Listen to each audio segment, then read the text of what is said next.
Jean-Philippe Stassen est notre invité, l'invité du Journal de l'Afrique. Bonsoir Jean-Philippe. Bonsoir. Alors je vous présente pour ceux qui ne vous connaissent pas encore. Vous avez publié de nombreuses BD à succès qui ont été saluées par toute la critique, Le Bar du Vieux Français ou encore Deo Gracias, une bande dessinée qui racontait l'histoire du génocide des Tutsis au Rwanda.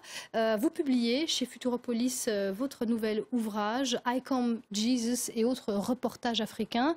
Alors on va de la vie des migrants en passant par la situation des pays des Grands Lacs. On parle beaucoup de la République démocratique du Congo et du Rwanda, et puis également de l'Afrique du Sud. Donc c'est un récit de reporter en fait. Vous avez fait le journaliste en traversant le continent. Alors il y a une histoire qui est particulièrement marquante. C'est celle qui se déroule à Kigali, où vous racontez comment vivent 20 ans après le génocide, ou quasiment 20 ans après le génocide, des rescapés du génocide, et qui ne vivent pas forcément comme on pourrait l'imaginer. Elles ont vécu l'horreur et elles ne vivent pas comme on imaginerait. Oui, en fait, ce qu'il faut dire, c'est que donc, je m'intéresse à cette région, enfin, à ce pays particulier, le Rwanda, depuis 20 ans. Et enfin, ce que je veux dire, c'est qu'il fallait une imagination monstrueuse ou bien malade pour penser ce qui est arrivé aujourd'hui. Parce que ce pays était complètement détruit. On pouvait penser qu'il y avait plus que des fous et des morts.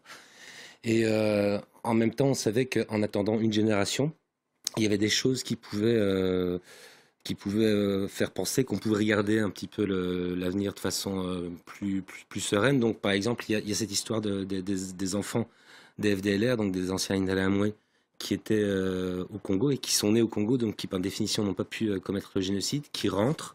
Il y a aussi le sort des Sopecha, donc des rescapés du génocide des Tutsis, qui sont sans doute une catégorie de la population rwandaise qui est la moins bien comprise et c'est celle qui m'intéresse aussi le plus.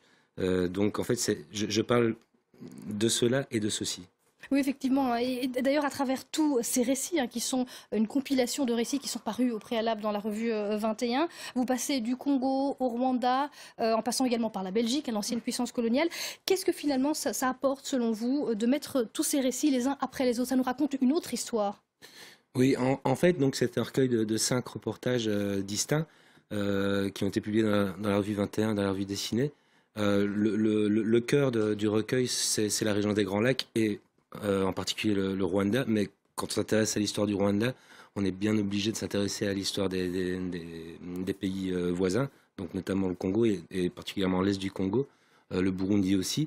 Et puis après, c'est aussi l'histoire de gens qui se déplacent, qui migrent à l'intérieur des frontières nationales, mais aussi des gens qui ont grandi, donc, comme par exemple les enfants des Interahamwe, mais aussi les enfants des victimes des pogroms de la fin des années 50 au début des années 60, des Tutsis rwandais qui ont dû s'installer dans les pays limitrophes, donc au Congo, au Burundi, en Ouganda, etc. Effectivement, on va également, on le voit, il y a des récits des migrants, on va également au Maroc et dans les enclaves espagnoles plus au nord. En tout cas, je le conseille à tous nos téléspectateurs, I Come Jesus et autres reportages africains. Merci beaucoup.